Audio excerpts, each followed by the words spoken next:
Bulabanaka, Fiji, and welcome to Gold FM Speak Your Mind. Now, today we touch on a subject, well, sexual harassment, and this particular issue is quite susceptible right across the country, and for many aren't quite too sure ourselves as Fijians that you have the right to working and retaining your dignity in the workplace and out, and also in various schools, but wherever you are. And here I'm, very grateful to have in studio with me and to expand on the issue of sexual harassment in the workplace, representatives from the Ministry of Labour, in fact, the Assistant Director for Labour Standard Services, Mr. Tish Kumar. Welcome to the show.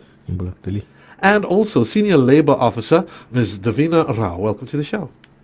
And, let's start off first with sexual harassment in the workplace. Now, what is it? What constitutes sexual harassment? Thank you, Padali. I think very important for people to understand about the issues of sexual harassment. Of course, we can look at the Constitution of Fiji, 2010 Constitution, that talks about under Chapter 2 of Bill of Rights.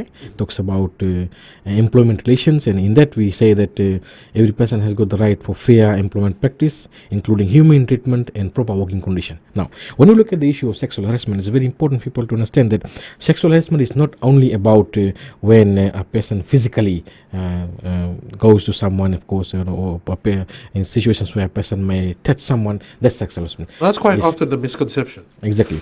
Sexual harassment can be situations where it can be verbal. It can be sending some form of text message. It can be sending some form of pictures through emails to co-workers and to colleagues.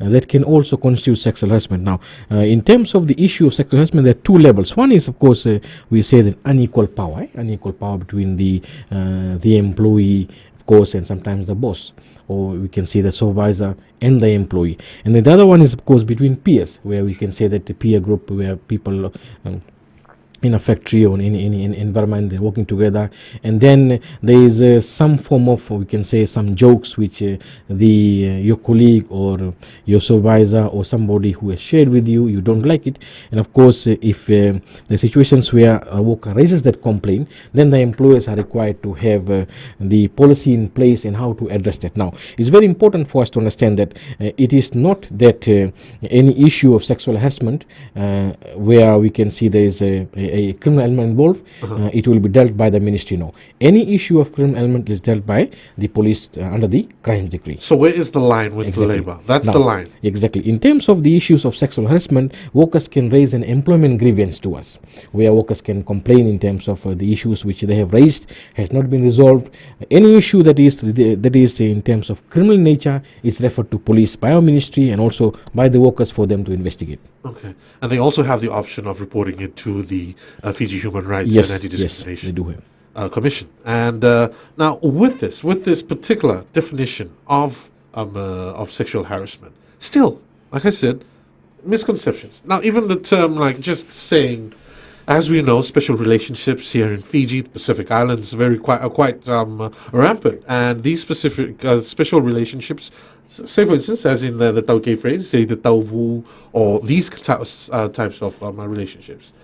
As the senior labor officer, and I'm sure with all the investigations, how well informed are working Fijians in these sorts of definitions and understanding what sexual harassment constitutes? Actually, we conduct sexual harassment awareness to all the workplaces, and during the awareness program, this is the majority question being asked, that if from one village to another they are in a relation where they can joke during in a family manner way. So majority of the cases they asked is that during working hours, this is what actually happens, that they do joke, but at certain level that joke becomes too extreme level that particular female or male feels unwelcome or unwanted, and that constitute as sexual harassment. So this is the boundary that we always conduct during the awareness time, that you during working hours you need to be very professional. Plus there is a company policy.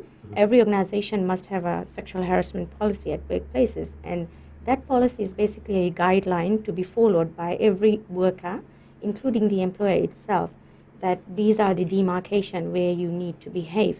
And during this, as you have asked the question, yes, during working hours, it has to be very professional, irrespective whether you are in a relationship, husband and wife, or in tovo, so that cannot constitute later as a sexual harassment. So after hours, you can, but during working hours, you cannot. It's quite difficult here in Fiji because we're such social beings, and it's a way we are. And having these demarcations quite we find, and I've been finding also quite difficult for many to understand. But indeed, professionalism has to be constituted in workplaces as per the policies. How well are the workplaces across the country in terms of having this included in their various policies? Yes, thank you, Pradeli. Yes, I think ever since the promulgation of the employment license promulgation, what we have noted is that the ministry, together with the various stakeholders, have conducted a nationwide campaign, awareness training to employees, to workers, to trade unions, in terms of ensuring that the employers understand about these policies in place, employers understand about the law in place, and how they are going to work towards ensuring that they have a free and fair workplace, which is of course free from discrimination, any form of harassment. Because what actually happens is that when there is a case of sexual harassment where an employer is unable to control that problem, it also has an effect on, of course, we can say productivity, where the workers fear that if they raise anything to the employer, they will be taken to task. Workers fear that they don't want to come to work because there is someone at the workplace who's harassing them, passing bad remarks and bad jokes, which of course the workers don't like. So these are some of the things that's very, very important for the employers to understand. Of course, for the workers too, to understand that when they come in the workplace, this is very, very important. Thank you very much, Mr. Atish. And we will continue with this discussion of sexual harassment in the workplace when Gold FM Speak Your Mind returns. You can ask questions. Call in on 3220-906 and 3220-907 or flick us an email on goldfm@mbc.com.fj.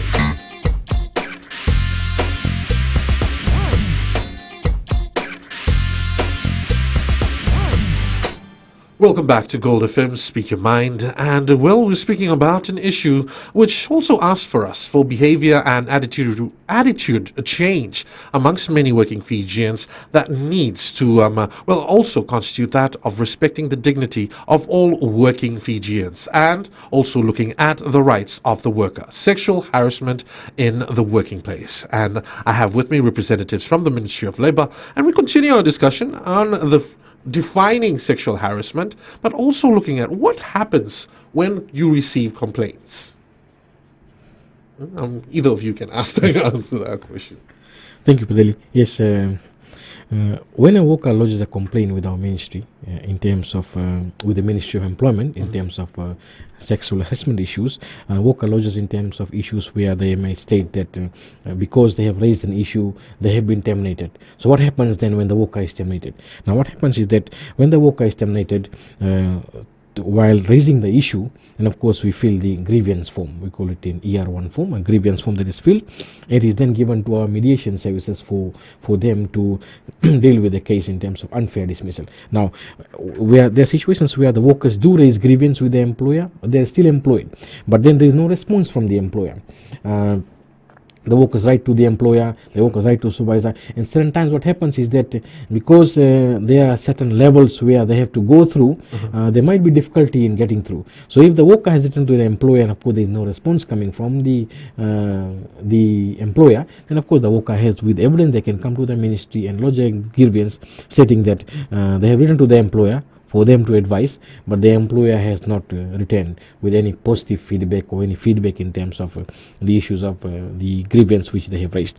And then of course when the complaint is lodged to our ministry, we look at one, of course, is the important issue of compliance. The other one very important is that the worker has raised the grievance, and of course when it's referred to mediation services, if the matter is not resolved in mediation services, it goes to the employment tribunal. that is of course the legal process. It goes to the employment tribunal, and yeah. Can I just interject? Also, when the employee gets a response from the employer, if they're still not happy, they can still come. They can still come to the ministry. So despite receiving yes. Despite receiving a response. If they feel that they have been unfairly dealt with, or the employer has provided a response which is not in line with what they have raised, and if they discuss with the employer, they are unable to resolve it, then of course they can come to the ministry. Right. Yes. Okay, and then so we carry forth to the tribunal. Yes, of course, and the matter goes to tribunal in terms of any unresolved grievance that is there, and any issues in terms of the compliance, when we can say the annual leave not paid, the sick leave, the maternity leave, or any other leaves that is not paid, that is done through the compliance section. Of course, with the compliance section, if the matter is still pending, if the matter has not been resolved by the employer, then also the employer is charged and taken to court. Now, there's also some who may feel that because of their gender, may be also maligned in some way at workplaces. Now, does that also fall under sexual harassment, or is that a separate matter in itself?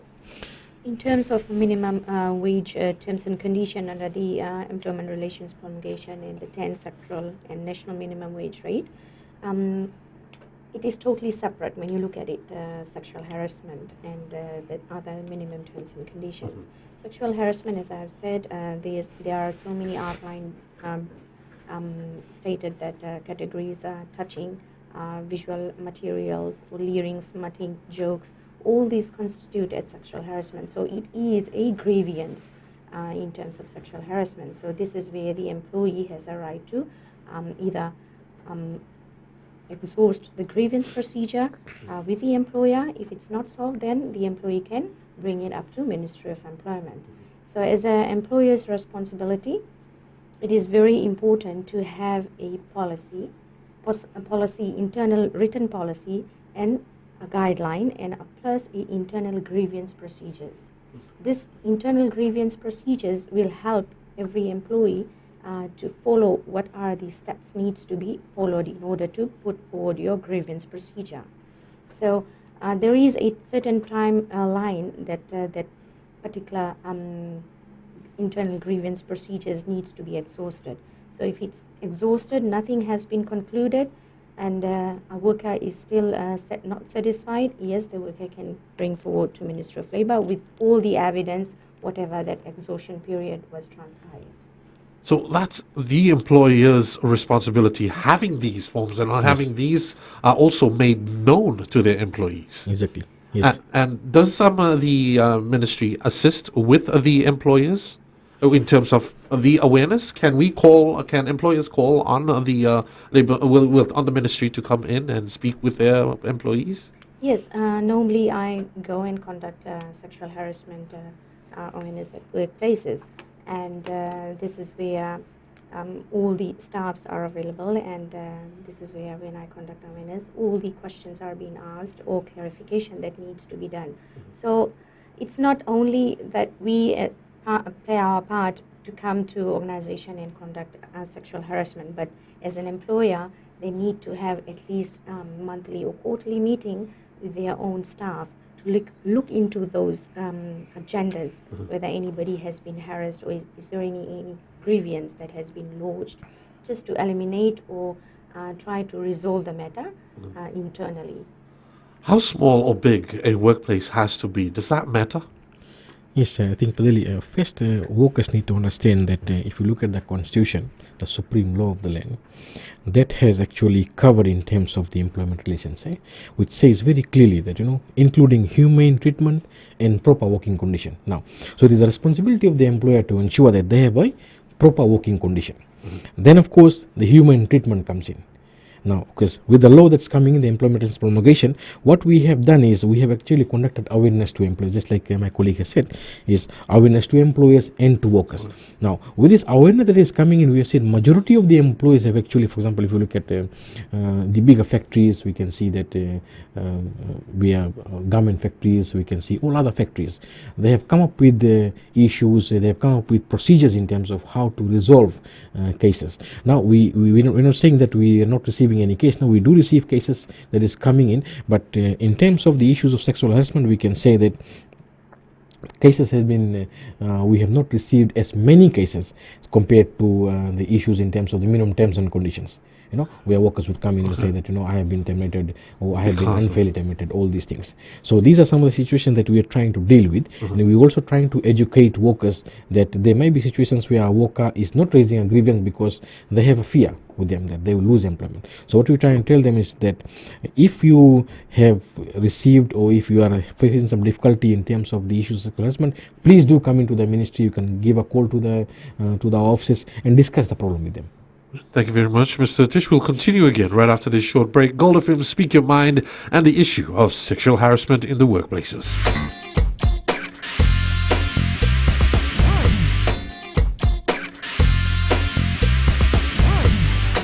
Well, we quite often talk about it, sexual harassment in the workplaces, but with every right, all human rights, with those who are awarded the rights, well, there's also responsibilities. And here on Gold FM Speak Your Mind, we're looking at the clarifications within the scope of employers and employees' responsibilities towards sexual harassment in the workplace. And I'm grateful to be, well, again in studio and continuing the discussion. Just before we headed into the break, you mentioned the various compliances that workplaces, employers are to have in terms of also garnering the complaints that are received in terms of sexual harassment in the workplace.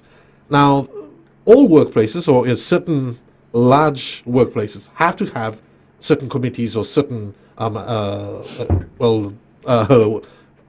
avenues in which complaints are supposed to be received. Am I correct? Looking at from the employer's perspective, employer's responsibility is basically to have a sexual harassment policy at workplace. And that policy needs to outline what are the categories that needs to be stated that constitute as sexual harassment. It needs to be specified so that when an employee joins an organization, he or she can have that policy and read through that this is what it is, this is what that constitute as sexual harassment, and this needs to be followed as a guideline. And these are the grievance procedures. As coming on to that committee, employees can quarterly or monthly come up called a Labor Management Consultation Committee, that's LMCC. So during that meeting, those issues can be raised there and there. And a particular sexual harassment officer can be elected to basically look into that issues. And specifically, I can say it can be a female, because female has that nature emotions to deal with that sexual harassment. And plus the employees too who bring such grievances would be a little bit more comfortable with someone of the same gender, as per saying that it is a female that is complaining. Now, when we look at that, you also mentioned that not as many cases come to your department. Now, does that mean this is working, these various avenues for complaints? Yes, thank you, Padeli. Yes, of course, when we look at the reform process which the government has taken in terms of ensuring that both the employer and the employer are made aware of the issues. For example, from when the promulgation came into effect from 2008, what we have seen is that continuous awareness training program that we have conducted.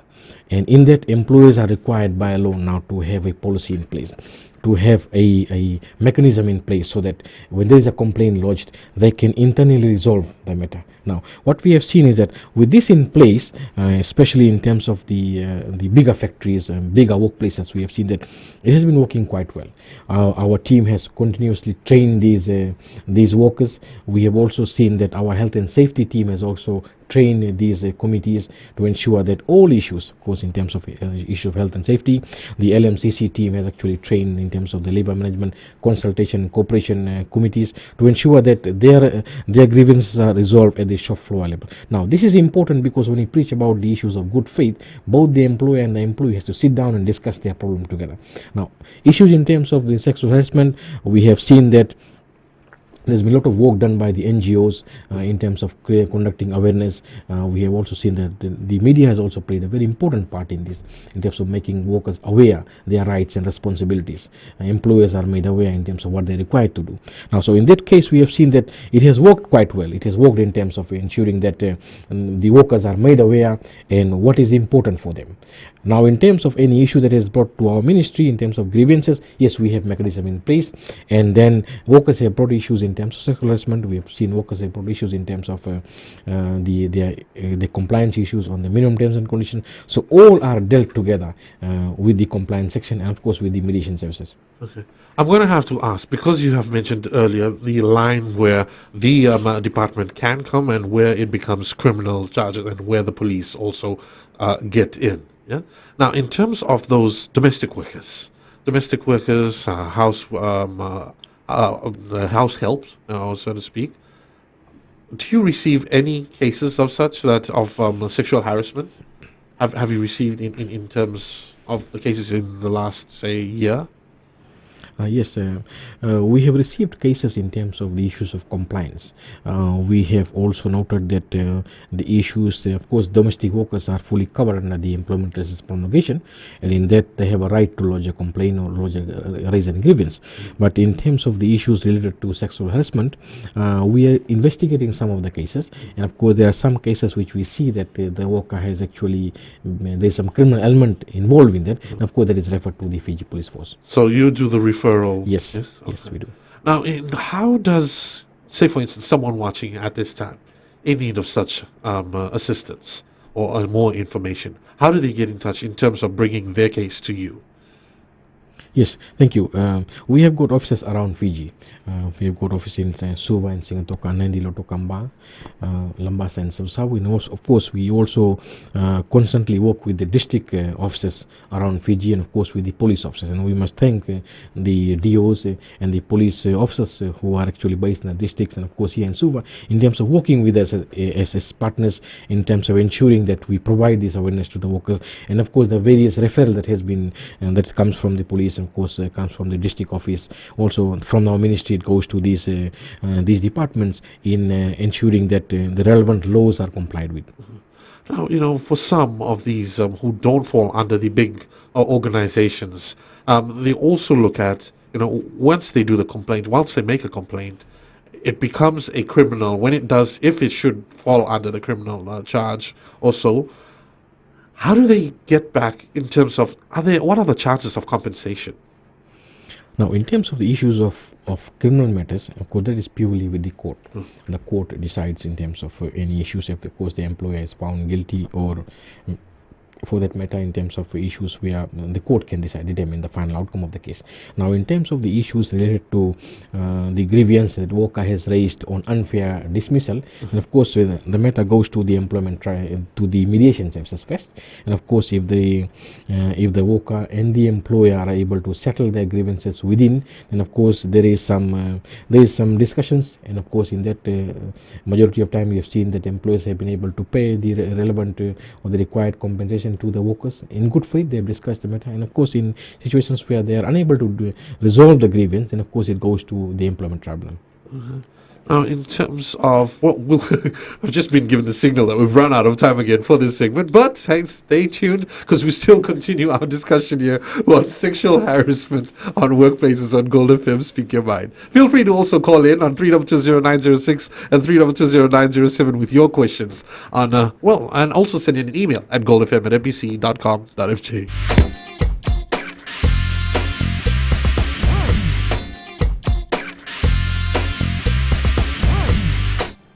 Welcome back to Gold FM Speak Your Mind, and we continue our discussion on sexual harassment in the workplace, and I'm grateful to be in studio with Mr. Atish Kumar, who is the Assistant Director for Labour Standards Services, and Senior Labour Officer Ms. Davina Rao. And we do have a caller online who has a question. So a very good afternoon to you, ma'am.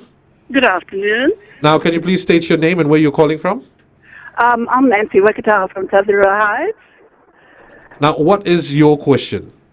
Well, I'm asking, the sexual harassment is to do with touching?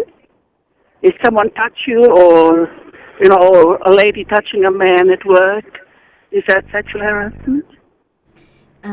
Thank you for the question. Going on to your question, yes. The sexual harassment may include the following, as you have said, touching. Yes, touching, it constitutes as sexual harassment. If a particular person has been touched, either it can be male or female, and that particular person feels unwanted, unwelcomed, that constitutes as sexual harassment. I can break down into details what are the categories that constitute as sexual harassment. Remarks and behavior is one of them.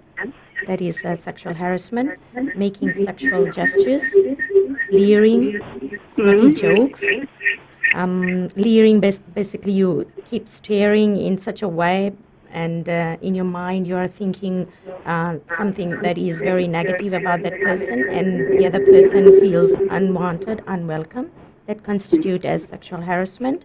Even comments and question about another person's sexuality, that also constitute sexual harassment. Even requesting for sexual favors. Inappropriate postures, if you're standing in such a way that is inappropriate to the other person, that is constitute as sexual harassment. Even tapping or touching, stating to an employee, oh, you have a well done job, you have done a great job. If that particular person does not feel comfortable being tapped or touched, that constitute as sexual harassment.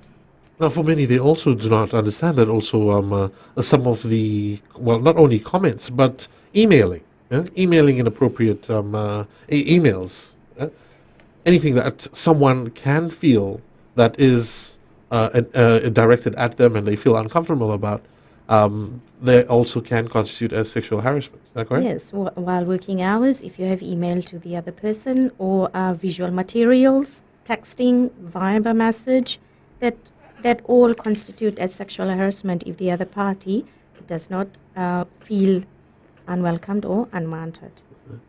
Now, for these cases that you receive, how do you go about investigating these? What's the first step in terms of when they are brought to you? Thank you.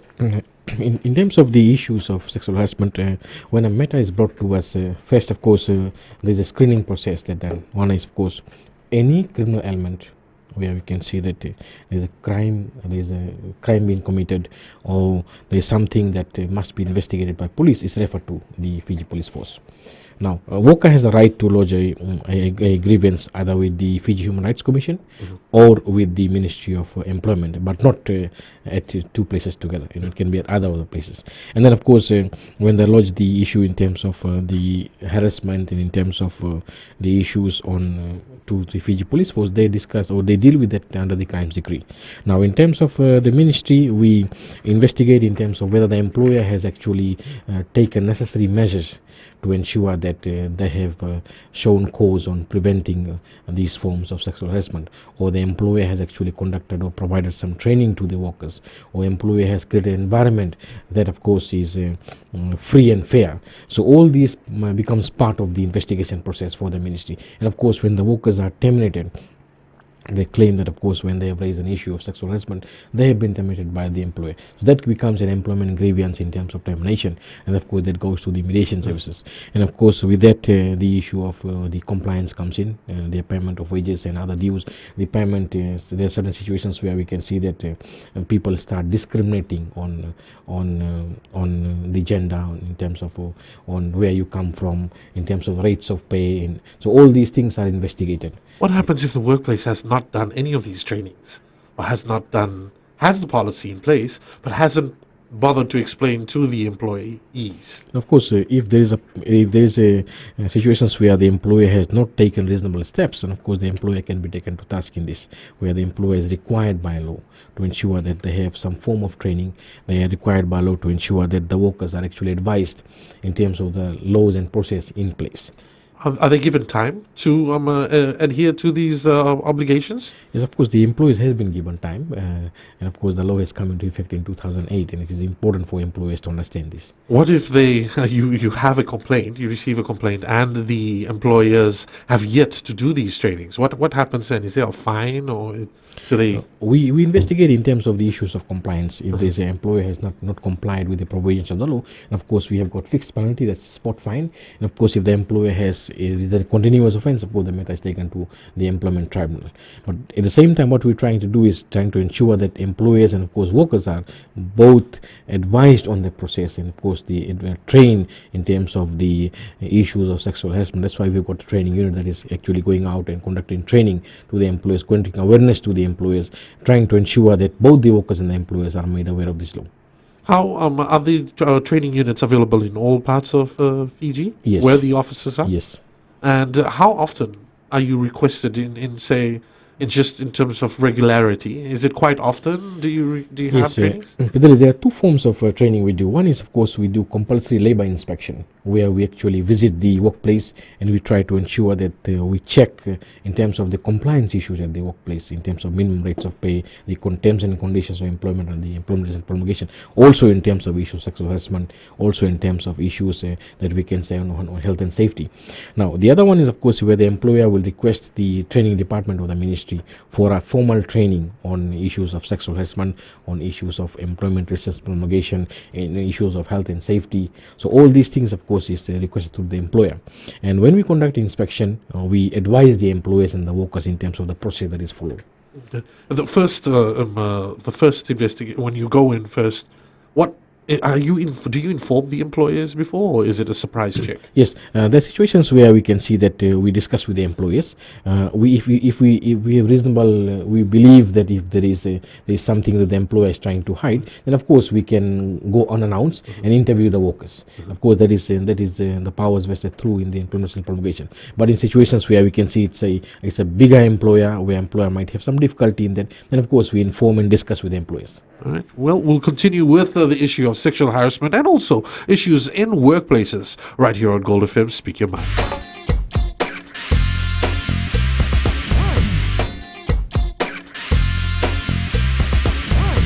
Welcome back to Gold FM, Speak Your Mind, and we continue with our discussion on sexual harassment in the workplaces. Feel free to also call in with your questions on 3220-906 and 3220-907, or flick us an email at goldfm@mbc.com.fj. And we also look at other issues that arise in the workplaces, which the Labour Standard Services also investigate. You've mentioned a little bit on complaints about leave.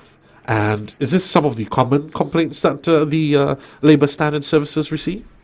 Yes, these are the normal common complaints that we receive basically in terms of annual leave, sick leave, overtime that are not being complied by the employer, which in fact they should be.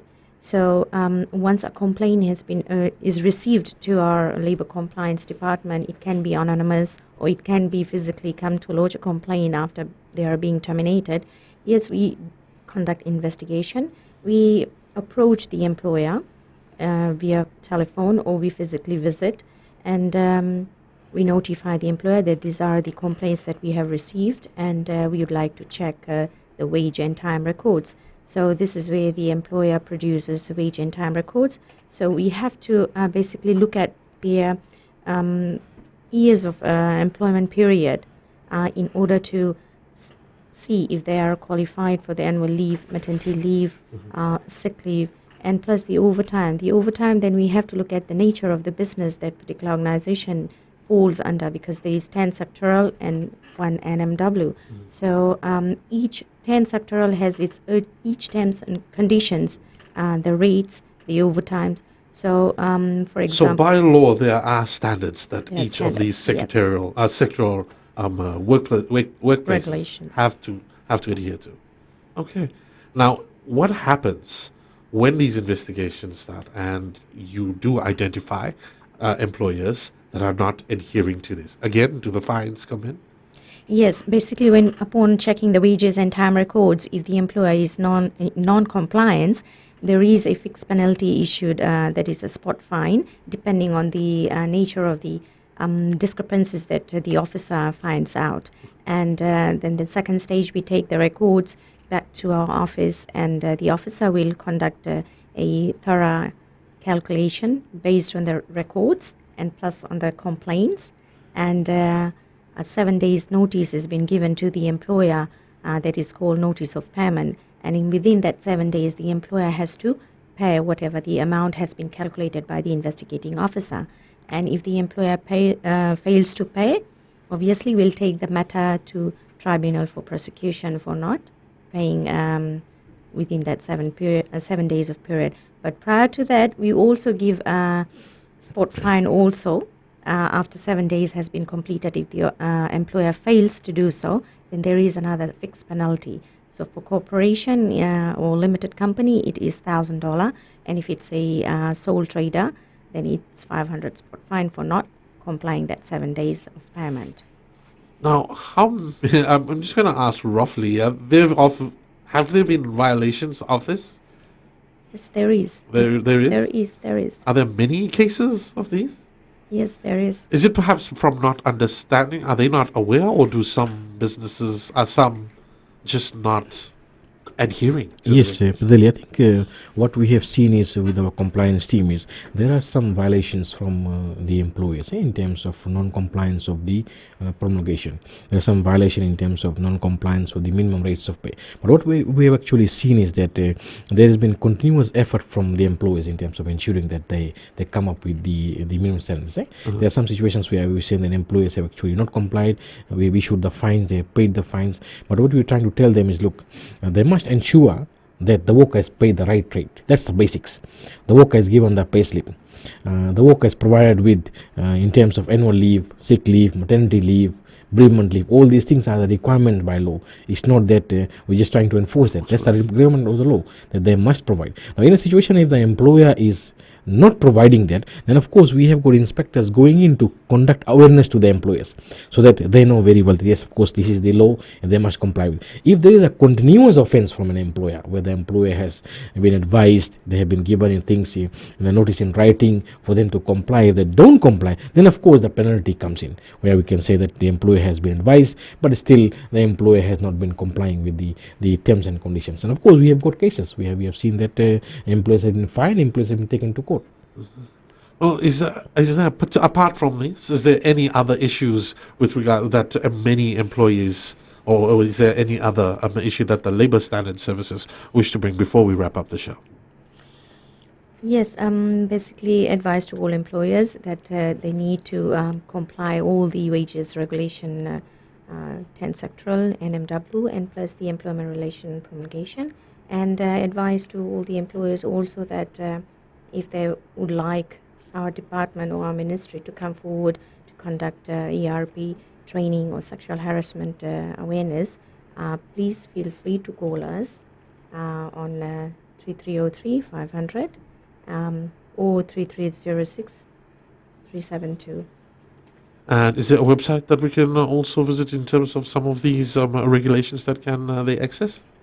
Yes, it is www.labor.gov.fj.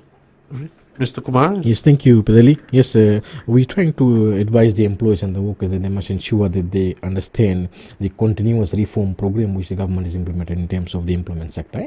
We can see that there's new laws in place, and of course the laws are both employer and the worker friendly, where we have seen that workers have been given the right to lodge the grievances. Previously, under the old law, only the workers who were in the trade union sector would be able to take their grievance on termination to the arbitration tribunal. Now all workers in Fiji currently have the right to challenge their termination. They have the right to go to the employment tribunal to challenge their grievances. And of course, very important is that the ministry government has actually set up our team in terms of where the workers are being represented. For example, if a worker who cannot afford a lawyer, who cannot afford to get a legal representative to fight his or her employment grievance case in the tribunal, of course the ministry is there to assist the workers. So these are the reform process that has been in place ever since 2008. We request the employers and the workers to, first, very important is to sit in good faith and discuss their problems which they have. Well, thank you very much, Mr. Kumar. Naka. And thank you very much, Ms. Brown. And that concludes our show this afternoon. And thank you again for joining us. And feel free to also send us your comments on goldfm@fbc.com.fj. And we look forward to another episode of Gold FM Speak Your Mind next week.